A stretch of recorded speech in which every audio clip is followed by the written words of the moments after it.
Episode 1, Stepping into Traffic. Miss Moore, we're very sorry, but we can't save him without money. No, please wait. Doctor, please. But the doctor had already cut off the call from the other end of the line. Haley Moore's red, cherry-like lips were trembling in fear, and she stopped, her body frozen, in the middle of the road. Her mind went blank as tears fell like rain down her face. The final weak light of hope she had been clinging to, now extinguished. Life went out of her beautiful diamond-like eyes. The universe, as always, was being too cruel. Haley's sweet little 11-year-old brother, Owen, was dying. He needed a bone marrow transplant. But Haley had failed to find enough money for the treatment. She had already sold everything they had, and the only thing left was her. She was just an ordinary young woman, but her beauty was beyond compare. She had been scouted by numerous talent agencies, all offering her lavish deals, but she had declined them all. She had been mocked for wasting her beauty. People said that she was like a lost diamond, wasting her life among dirt and rubble. People called her crazy for turning down the incredible opportunities she had been offered. But they didn't know how much she hated the entertainment industry. It was nothing but a living nightmare that had ruined her entire family. Her hate had never subsided, and she had always sworn that she would sell herself before she would willingly fall into the same hellhole that had been responsible for her family's death. A car approached her, its horn blasting, but her mind refused to work. All she could think about was that she needed someone to help her save her brother. She would throw herself at God's mercy if it meant Owen, her only remaining family, could be saved. An expensive car stopped less than 3 feet away from her. The car's door opened, but Haley was still staring at her phone. Hey, what are you thinking? Do you need money that much that you'd get yourself hit by traffic just to sue a driver? Is that it, huh? The gruff voice reached her consciousness, and she blankly turned her face to see a tall man who looked like a bodyguard in front of her. He was angry, but his eyes widened slightly when he saw her face. He was shocked to see her crying so hard. She looked like the world had just ended. She had dark circles under her eyes, but her beauty was impossible to deny. She was almost too beautiful to be real. Yes, I need money. Her voice was hoarse, but her half-conscious mind still managed to get the words out. Deep within her, she knew that she had no reason to live without her brother. Are you single? He brazenly asked. Chills went down her spine, and his words brought her fully back to reality. As she processed the possible implications of what he had said, her tears started anew. She clenched her fists tightly. But what's my dignity worth if I lose my only reason to live? What kind of life would I have without Owen? She bit her lip and then met the tall man's serious eyes bravely, like a warrior. Yes. Episode 2, The Offer. When the man heard Haley's answer, he pulled out his phone, turned his back to her, and made a call. When he was done, he turned to face her again. I have a way through which you can earn all the money you'll need. But it's unconventional, and you will have to confirm you're willing to do whatever is needed before anything proceeds further. The deal will require you to get married. He headed back to the car and opened the passenger door, but Haley didn't move. What? You're not interested? No, I am, but I'm running out of time. My brother is dying. He needs surgery right away. If I delay any more, he might not make it. The light of hope flickered inside her, but she was desperate to save Owen, and she would fight, no matter how faint the light was. You're asking for what you want up front? How do I know you won't just take it and run? The man glared at her. He was very intimidating looking, but she wasn't afraid of anything anymore, except losing Owen. I'm a woman of my word, she said, her eyes coming alive. The man could sense the warrior within her. At first, he had thought she was just a beautiful woman, but now he had the sense that she had survived a lot. Despite looking weak, He could see a strength in her. This was the kind of woman he had been searching for. Fine. As you wish. His hard face softened in agreement. He quickly reached inside the car and pulled out a white folder. Here, this is the contract. If you're willing to abide by it, then sign it, and half the money will be transferred right now, the man said as he passed the papers to Haley for her to look over. She scanned them quickly and was surprised that the line indicating the amount she would be paid was empty. As you can see, the amount has been left blank. It's up to you to decide how much you want to ask for, he said, his tone professional and serious. She could hardly believe it, but she had no time to waste. She was ready for whatever lay ahead. She knew how absurd what she was doing was. She knew this offer was too good to be true, yet she didn't hesitate. She didn't stop to read the conditions of the agreement. I'll sign. Huh? But you haven't even read... It's fine, she said, cutting him off. I'll read it later. I need to save my brother first. Pen, please. The tall man frowned in disbelief. He didn't see any hesitation on her sad face. Her eyes were filled with determination, and she looked like she was ready to fight, even if she had to be dragged through hell again. I'm warning you. This isn't a game, the man said hesitantly before passing her the pen. But she quickly snatched it from his hand. She placed the papers on the hood of the car, which was still stopped in the middle of the road. Right there, in broad daylight, as other traffic drove past them, she signed the contract, her heart and soul burning like they were on fire. As she passed the folder back to the man, a mysterious smile stretched across her face. Her emotions were in turmoil. Pain and relief merged, making her chest ache. She felt the world pushing down on her and knew her life had been irrevocably changed. Somehow, she knew that nothing would ever be the same again.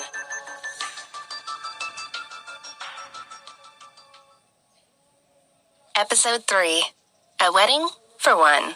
5 days later, Haley was traveling in a luxurious car, heading towards God knows where. Her brother was finally out of the woods. He had been recovering in the hospital when she had left him. She had broken down in tears when the doctors had assured her that he was now stable and safe. She had felt like a huge, painful thorn had been removed from her chest, and she could now breathe again. The day she had signed the contract, she had been stunned by how fast things had moved. Her brother had been immediately transferred to the state's top hospital, and he had been treated like royalty. His room looked more like a presidential suite at a luxury hotel than a hospital room. Haley had asked them to save his life, but she had not expected this level of care and attention. She had not been excluded from the special treatment either. But she had shown little interest in the extravagance that had been showered upon her. She had passed caring about anything else but her brother's health and safety. After her brother's successful surgery, Haley had been brought to an empty church for her wedding. The church had been decorated with white flowers, transforming it into a magical spectacle. Every corner had been adorned with lavish and expensive materials. Her dress had been nothing like a traditional wedding gown, but an evening gown, light as a feather and studded with real gems. Her long, straight black hair cascaded gracefully down her back like a silk waterfall. Everything she had worn, everything she had seen, had felt unreal. She had looked like a princess in a fairy tale, breathtakingly beautiful and pure. But the magical church had been empty, and she had been alone. The wedding contract had already been signed by a nameless someone. There had been no printed name written before the signature. And yet, she had been strangely calm throughout the whole process. Guards had been stationed outside, so no one could see her. She had stared at her soon-to-be husband's signature for a long time before opening the white folder that she had brought with her. It contained the contract she had signed in the middle of the road without even having read it. There had been no groom or priest in the church, so she had read through the contract out loud, from start to finish. The contents had not been funny, but reading through the papers had almost made her laugh. It felt like some kind of weird joke to her, almost like some sort of top-secret government report. The terms of the contract stated that she would be heading to her husband's mansion 5 days after signing it. She would marry and bear a child, but she would have to give up all parental rights as soon as it was born. Nothing was written about what would happen beyond that. Basically, her only mission was to give her husband a child. However, There were also some specific rules written into the contract, and they were even more strange than what she had already read, especially the last one. Rule number 4, you are not allowed to see your husband's face. She had been rendered speechless by this, having no idea how to react. But eventually, she found the most important note, written on the last page. It stated that if she broke any of the rules, the contract would be automatically terminated, and she would suffer severe consequences. Her mind had been filled with even more questions than before, along with an increased sense of uneasiness and bitterness. She felt that she was no longer the woman she had been just a few months before. She knew that she had let herself get into this situation, feeling like it was her only choice. But now, she was completely preoccupied with what was waiting for her. But still, after a few long minutes of reflection, she had signed the marriage certificate. She understood that it had been foolish to even think about backing out. Looking at her signature on the agreement, she had been forced to acknowledge that she had married a man she had yet to meet, and that she may never actually see his face. Episode 4, Green and Gray. We're here, miss, Haley's driver said as someone opened the car door for her. She climbed out looking like a princess, dressed all in white. She looked around and was amazed by how beautiful the place was. A gray mansion stood in a large garden, but as she took in the fresh green landscape, something seemed off to her. She looked around again and frowned when she realized what was wrong.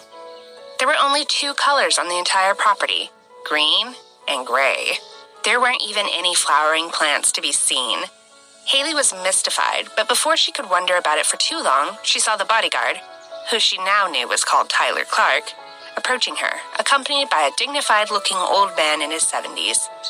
She focused her attention on the 2 of them. Miss, please allow me to introduce the butler. This is Mr. Fred Green. You can ask him for whatever you need. A butler? Haley wasn't sure how to react, so she reached out to shake his hand as a sign of respect to the older gentleman. But as she did so, the 2 men's eyes both widened in surprise. No, please don't do that, miss. The precious wife of our employer shouldn't greet me, a mere butler, that way. The old man looked apologetic, and Haley didn't know whether she should laugh or cry. By the way, miss, your husband will be here soon, Tyler told her, before instructing Fred to take her on a tour of the house in the meantime. She still looked calm, but a great wave of nerves had washed over her when she had heard her husband was coming. She was utterly distracted from then on, just thinking about her husband, her mind wandering the entire time Fred was showing her around. Why doesn't he want me to see his face? Why won't they tell me anything about him? I don't even know his name. She had been so busy turning these questions over in her head that it took her a moment to realize Fred had led her all the way around and back to the large, luxurious, yet dull-looking living room where they had started the tour. Okay, miss, that's the whole house. I'm going to get back to work. Wait, she interrupted him. Where are you going? You're going to leave me here alone? He chuckled kindly. Please don't worry, young miss. In this house, there is always someone to help with whatever you need, just a few steps away. You can always call us if you need something. Besides, your husband is almost here, so I need to leave now. Fred gave her a warm smile before heading off to get back to his work. She was left alone in the wide, silent, and dull living room. She looked around at the bleak space. Not a single photo was hanging on the spacious walls, nor were there flowers on top of the empty tables. She felt nothing but emptiness in this luxurious gray house. The sad, empty feeling was so strong that she wrapped her arms around herself in an attempt at comfort and stared at the silver chandelier hanging above her head. Are you cold? A man's deep voice suddenly echoed through the room, freezing her to the spot. She broke out in goosebumps at the sound. She could hear footsteps approaching her, so she forced herself to turn around and face him. She couldn't continue speaking. She was tongue-tied upon seeing the man in front of her. Masked? She tried to comprehend. Her eyes almost bulged out of her head in shock. A tall man in a black tailored suit that perfectly accentuated his faultless body was standing in front of her, wearing a black mask that covered the upper half of his face. Her mouth hung open slightly as she stared at him, whose whole face she couldn't even see. Still looked so handsome. Even though she could only see his lips and jawline, she was charmed just by his seemingly hidden, ethereal beauty. He looked like a gorgeous and mysteriously masked prince at a masquerade ball, intended only for demigods. Who are you? She forced herself to ask. Your husband, the man replied. The two-word reply in that same deep, sexy voice was enough to cause chaos inside her body. Her emotions had gone wild, and she didn't know what she was feeling. Episode 5, Reduced to Stuttering. A long silence filled the large room as two people, one angel-like and one devil-like, stood motionless, staring at each other. The masked man stood with his hand in his pocket, casually observing the vision of beauty in front of him. On the other hand, Haley felt like she was a little white mouse waiting for her fated death at the hand of the big, dark beast in front of her. She felt like he was looking through to her soul, as if the gods had bestowed upon him the power to uncover her deepest secrets. Scared? The man's single word was akin to a firework, startling her and making her heart beat wildly as she took in his magical beauty. Huh? No. Well, yes, I am. Her knees were weak. His presence sucked all the energy from her. He was scary, and she didn't dare lie to him. His mysteriously dark and icy demeanor almost made it feel like he was a monster disguised as a beautiful man. But right after she said those words, her eyes widened when the man raised his hand to the nape of his neck. He sighed as if he had expected that response from her. Regretting your decision now? No. Want to go back home? No. She didn't hesitate to answer the man's questions. She felt as if he was testing her, and the wrong answer might prove fatal. So, you're scared, but you still want to stay? Yes, she said, keeping her voice steady and confident. The man put his hand back in his pocket. Her last answer was enough to convince him that she wasn't so bad after all. Her eyes burned with determination and a wild, fighting spirit, in stark contrast to how she looked. He could tell with one glance that she wasn't a weakling. There was something unfathomable within her fragile-looking body. Good. He seemed somewhat satisfied, and he started removing his suit jacket. On the other hand, she quietly breathed in deeply, then looked straight at his masked eyes. What's your name? Brad. Brad what? Just call me Brad. The man's words were firm, indicating that he wouldn't say any more than what he already had. His voice was filled with authority, like some heartless ruler from an ancient world. His words seemed so absolute that she wondered what this monster would do to her, if she ever went against him. She wondered why the hell he was hiding his face and identity this much, to the point of wearing a mask inside his own home. But she knew this wasn't the right time to ask for the reasons. The contract states that I'm not allowed to see your face. But what if I accidentally see you? I mean, just in case. Yes, accidentally. An accident? That won't happen. She was speechless.